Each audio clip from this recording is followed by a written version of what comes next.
এখানে এক বাটি আমি এটা কিন্তু ময়দা আটা কোনো কিছুই না বা কোনো খাবার জিনিস না, খুব একটা জরুরি জিনিস বানাচ্ছি। প্রত্যেকের বাড়িতেই এইটা নিয়ে সমস্যা আমরা সম্মুখীন হই। তো আমি বলে welcome to my fly everyone. বাড়িতে ককরোচ নিয়ে এরকম কার বাড়ি আছে? আমার মনে হয় আমার এই কথাটা শুনে সবারই মনে আসছে আমার বাড়িতেও তো ককরোচ আছে। একদম ককরোচ ছাড়া বাড়ি কারো বাড়িতে নেই। তো আজকে আমি আমার এই ভিডিওটার সাথে আমি একটা ভিডিও অ্যাড করছি, যেটাতে ককরোচ ভাগানোর একটা খুব সুন্দর উপায় আমি বলছি। আমি কিন্তু এটা আগেও করেছি, খুব সাকসেসফুল রেজাল্ট পেয়েছি। তো তখন আর ভিডিও বানানো হয়নি, তো আমি এই ভিডিওটা দিচ্ছি। তো সবাই নিশ্চয়ই এটাকে পেয়ে খুবই উপকৃত হবে। এখন দুর্গাপূজার জন্য আমরা ঘর-টর সব পরিষ্কার করছি, ওয়ার্ড্রপ সব কিছু পরিষ্কার করছি।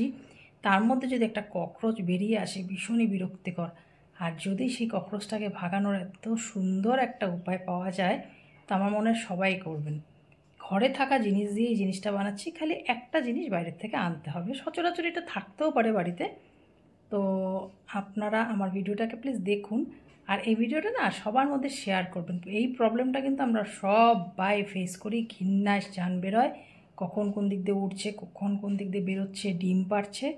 তো খুব ভালো একটা সমাধান। তো আমার ভিডিওটাকে সবাই শেয়ার করুন, তবে দেখতে পারবেন যে সবার বাড়ি থেকে ককরোচ কোথাও উধাও হলো। ওরা বললো চলো বাবা, এখানে আর থাকা যাচ্ছে না। সবাই ভালো থাকবেন।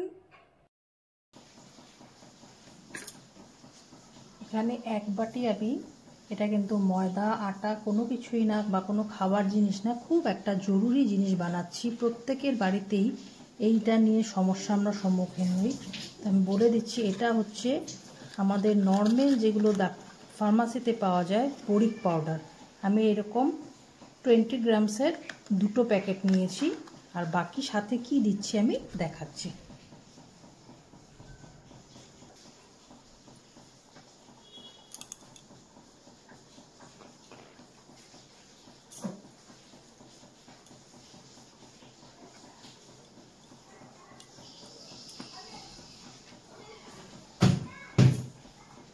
সমপরিমাণ আটা দিলাম। এবার এটার ময়াম দেওয়ার জন্য সঙ্গে দিচ্ছি ঘি। এখানে কোনো জলের ব্যবহার হবে না।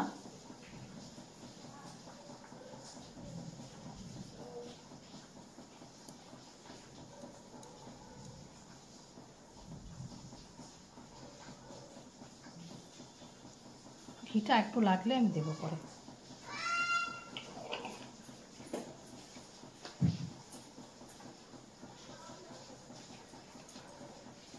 আর এই সম্পূর্ণটাকে মেশানোর জন্য আমরা ইউজ করব যে কোনো দুধ। আমার কাছে এখন এটা মজুদ আছে, আমি এটা ইউজ করছি, কাঁচা দুধ।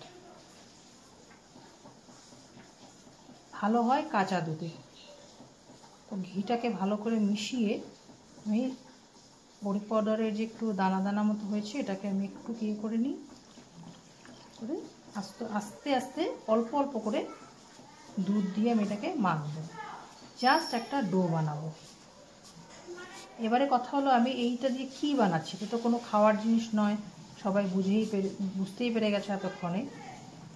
এটা দিয়ে আমি এইরকম একটা জিনিস বানাচ্ছি, যেটা কিন্তু প্রত্যেকের ঘরে সমস্যার সৃষ্টি করে।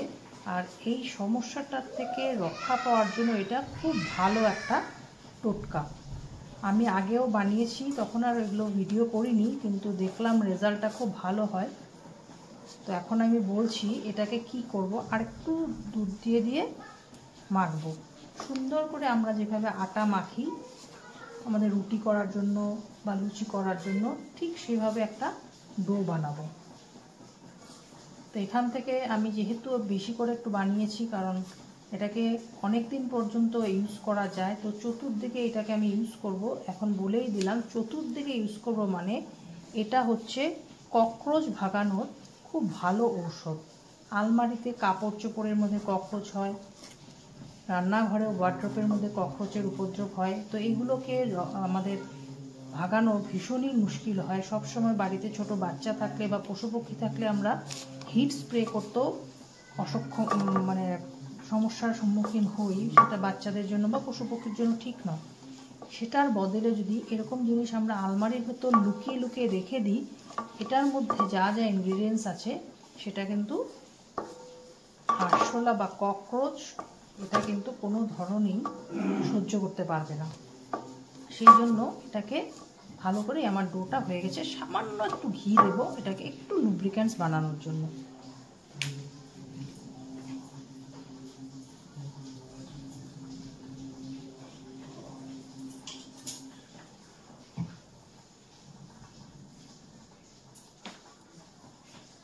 খুব বেশি না, অল্প একটু ঘি দিচ্ছি।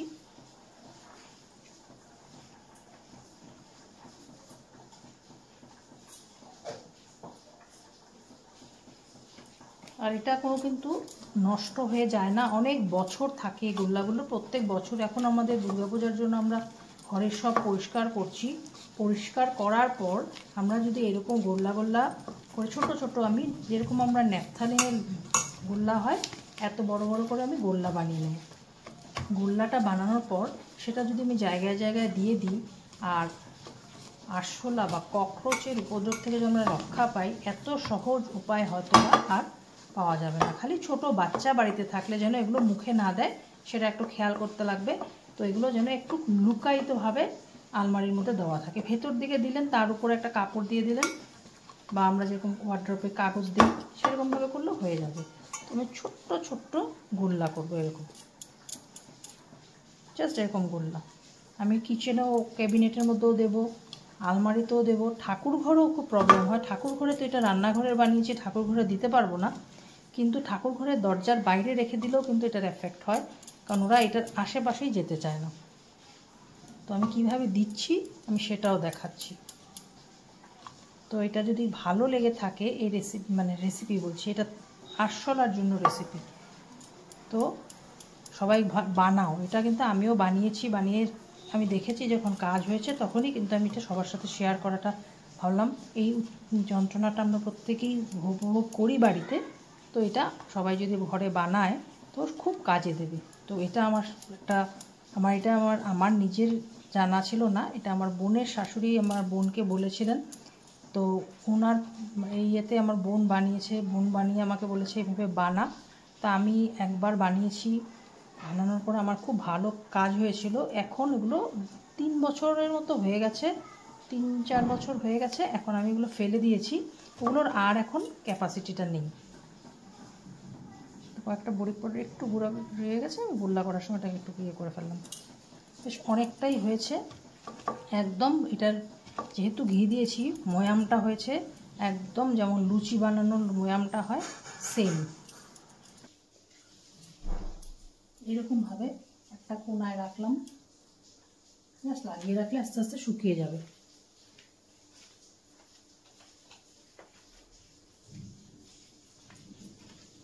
আবার একটা এই দিকের একটা কোনায় রাখলাম, এরকম জায়গায় লাগিয়েও রাখতে পারি।